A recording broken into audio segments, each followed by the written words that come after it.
नमस्कार दोस्तों, स्वागत है आपका। मैं आपका दोस्त दिनेश निम्बावत। ज्योग्राफी की बात कर रहे हैं और अब आगे बढ़ेंगे। वातावरण की बात कर रहे थे, अब देखते हैं चक्रवात जनन यानी साइक्लोजेनेसिस यानी चक्रवातों का उत्पन्न जो है किस तरह का होता है, चक्रवात किस तरह से उत्पन्न होते हैं, उनका उद्भव देखते हैं। ठीक है ना। चक्रवात जनन का अभिप्राय चक्रवातों के जन्म, विकास तथा विलय की कुछ अवस्था में होने वाले वायुमंडलीय प्रक्रमों से है। चूंकि चक्रवातों की उत्पत्ति वाताग्रोह पर होते हुए, हमने वाताग्र पूछा देखा था।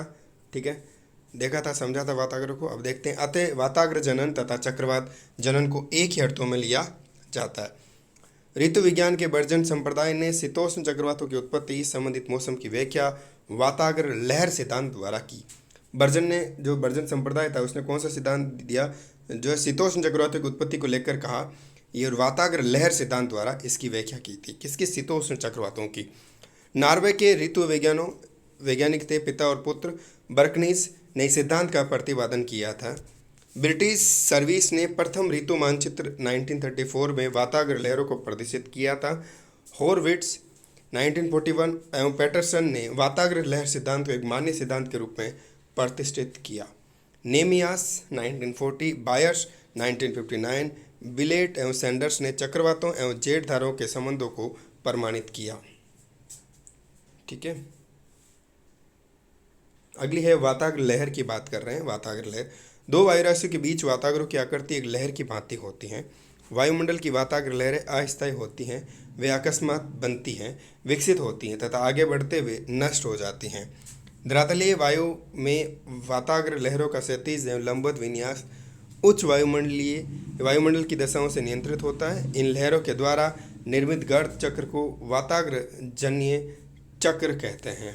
वाताग्र जन्य गर्त चक्र की बात करें, एक गर्त चक्र निम्न दाब क्रम का समूह होता है जिसमें समदाब रेखाएं लगभग वर्ताकार होती हैं। इसे चक्रवात भी कहते हैं।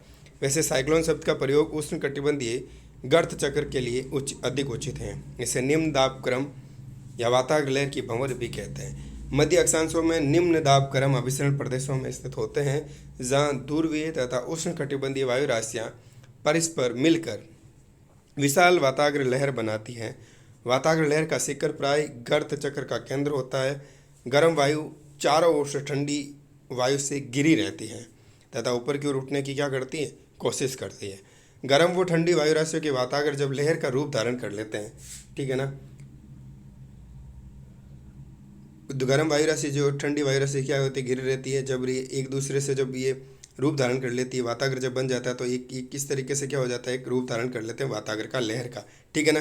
तो उनके पृथक्करण विभाजन की रेखा दो भिन्न शोभा वाले तलों में बदल जाती है। लहर का अगला किनारा उष्ण वाताग्र तथा पिछला किनारा शीतल वाताग्र कहलाता है। दो वायु राशियों के मध्य एक तीव्र जो है बेरोक्लिनिक क्षेत्र होता है जिसकी चौड़ाई 100 से 200 किलोमीटर तथा लंबाई हजारों किलोमीटर होती है। इस क्षेत्र में ताप प्रवणता बहुत तीव्र होती है। इस प्रदेश के ऊपर उच्च क्षोभ मंडल में जेट धाराएं प्रवाहित होती हैं। वाताग्रों में वायु का लंबवत प्रवाह उनकी सक्रियता को क्या करता है? प्रभावित करता है। गर्म वाताग्र की वायु ऊपर उठने पर वाताग्र बहुत तीव्र और सक्रिय हो जाता है, जिसे अन्ना वाताग्र कहते हैं। गर्म वाताग्र की वायु ऊपर उठने पर, ठीक है ना, इसे क्या कहा जाएगा? अन्ना वाताग्र कह देते हैं इसको। यदि गर्म वाताग्र की शीतल वायु राशि से नीचे की ओर बैठती है उसे केटा कहेंगे। गर्म वायु राशि ऊपर उठने हो जाए तो अन्ना हो जाएगा, नीचे बैठेगी तो क्या हो जाएगा? केटा हो जाएगा, केटा वाताग्र, जिसमें मौसमी परिवर्तन बहुत कम होते हैं। देखें, उष्ण वाताग्र लहर के गर्म किनारे पर गर्म वायु राशि का वाताग्र होता है। वाताग्र सीमा का ढाल साधारणतः 0.5 डिग्री से 1 डिग्री तक होता है। वाताग्र का ऊपरी छोर क्षैतिज रूप से हजारों किलोमीटर जीवाकार में विस्तृत होता है। वास्तविक चक्रवात के आगमन के 12 घंटे पहले ही पक्षाभ मेघों से धरातलीय वाताग्र के प्रवेश की जानकारी हो जाती है।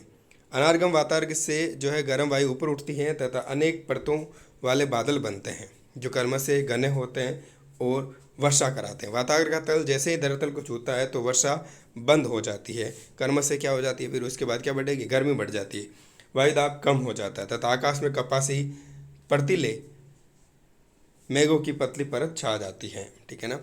केटा वाताग्र में चूंकि गर्म हवाएं नीचे उतरती हैं अतः मेघ कम बनते हैं। मात्र पर्तिले कपासी मेघों की पतली सी परत होती हैं अतः वर्षा नहीं होती है। शीतल वाताग्र की बात करें, शीतल वाताग्र कोल्ड फ्रंट, इस वाताग्र में परिवर्तनशील मौसम रहता है। इसमें भी अन्नवाताग्र यानी ऊपर रहती है तब है ना गर्म वायु। इन मेघों का निर्माण होता है पर वर्षा मुख्यतः कपासी वर्षीली मेघों से होती हैं। साथ ही गर्जन तड़ी जंजा होते हैं। केटा प्रकार के शीतल वाताग्रों में वर्षा कम होती है तथा पर्तीले कपासी मेघ होते हैं।